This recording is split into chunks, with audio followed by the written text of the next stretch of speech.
तो चलिए आज चलते हैं समय में थोड़ा पीछे, साल 2004 में। देखिए, ये एक पुरानी मैगजीन है और इसका दावा बड़ा अनोखा है। ये कहती है कि ये सिर्फ आस्था की किताब नहीं, बल्कि आध्यात्मिक साधना का एक पूरा विज्ञान है। बड़ा दिलचस्प है ना? आइए, आज इसी रहस्य से पर्दा उठाते हैं। ये है वो मैगजीन, साधना सिद्धि विज्ञान। अगस्त 2004 का इशू है ये। इसका कवर ही देखिए, कितना कुछ कह रहा है।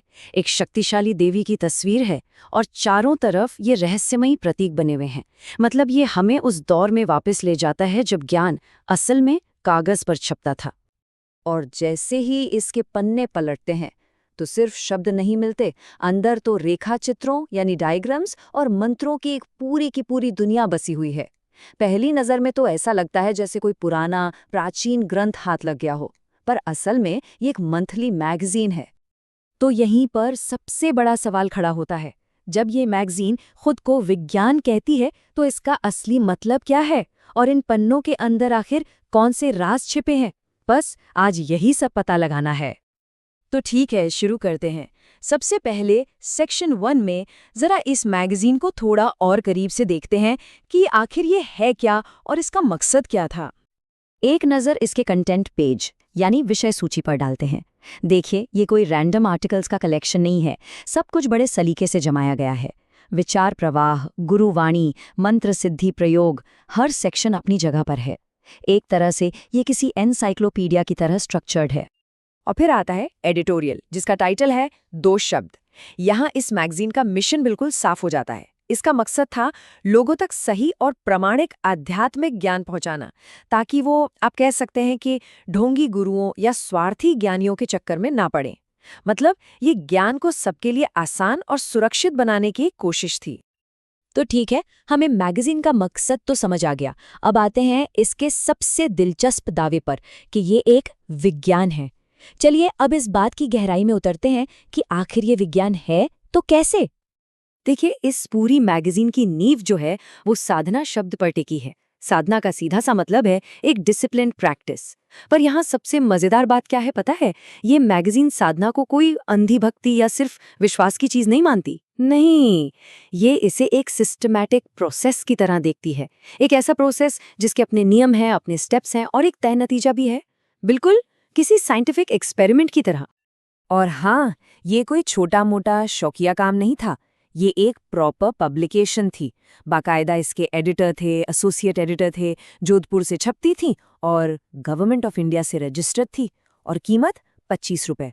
उस जमाने के हिसाब से एक फॉर्मल मंथली मैगजीन थी ये। तो विज्ञान वाला एंगल तो हमें समझ आ गया।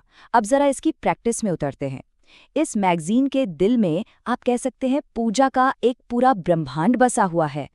इस पूजा का जो सेंटर पॉइंट है वो है मंडल। मंडल, इसे आप एक तरह का स्पिरिचुअल सर्किट डायग्राम समझ सकते हैं। ये पूरे ब्रह्मांड का एक छोटा सा नक्शा है, एक ब्लूप्रिंट। और यही वो सेक्रेड स्पेस है, वो पवित्र जगह जहां पूरा अनुष्ठान होता है। ये देखिए, ये एक गुरु मंडल का उदाहरण है। जैसा कि नाम से ही जाहिर है, ये डायग्राम गुरु को समर्पित है। इसमें गुरु को स्पिरिचुअल यूनिवर्स के एकदम सेंटर में रखा गया है। और इसमें बनी हर एक लाइन, हर एक सिंबल का अपना एक खास मतलब और अपनी एक खास जगह है। तो सवाल ये है कि ये जो इतना कॉम्प्लेक्स सा दिखने वाला अनुष्ठान है, ये काम कैसे करता है? अच्छा, इसे समझने के लिए हम 3 आसान स्टेप्स में तोड़ सकते हैं। स्टेप 1, आवाहन, मतलब देवता को इन्वोक करना, बुलाना।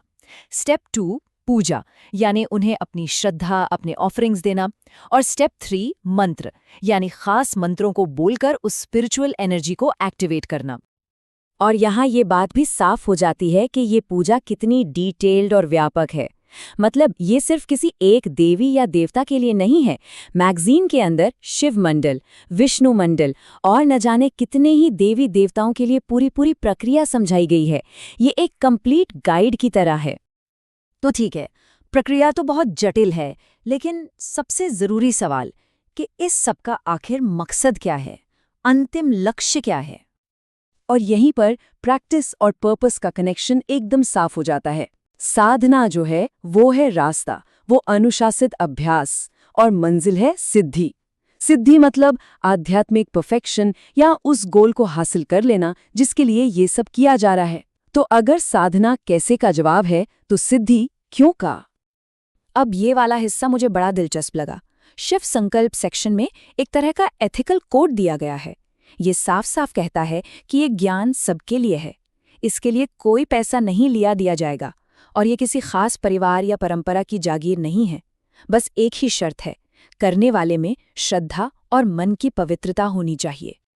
तो चलिए अब आखिर में ये देखते हैं कि साल 2004 की दुनिया में इस प्राचीन ज्ञान को कैसे बांटा जा रहा था और लोग इसे कैसे प्रैक्टिस कर रहे थे। क्योंकि देखिए, ये मैगजीन सिर्फ छपे हुए पन्नों का ढेर नहीं थी, ये एक जीती जागती कम्युनिटी का सेंटर थी। जैसे ये विज्ञापन देखिए, शिमला में एक महाकाली साधना शिविर होने वाला था। ये इस बात का पक्का सबूत है कि लोग सिर्फ पढ़ नहीं रहे थे, बल्कि इस ज्ञान को प्रैक्टिस करने के लिए सच में एक जगह इकट्ठा भी हो रहे थे।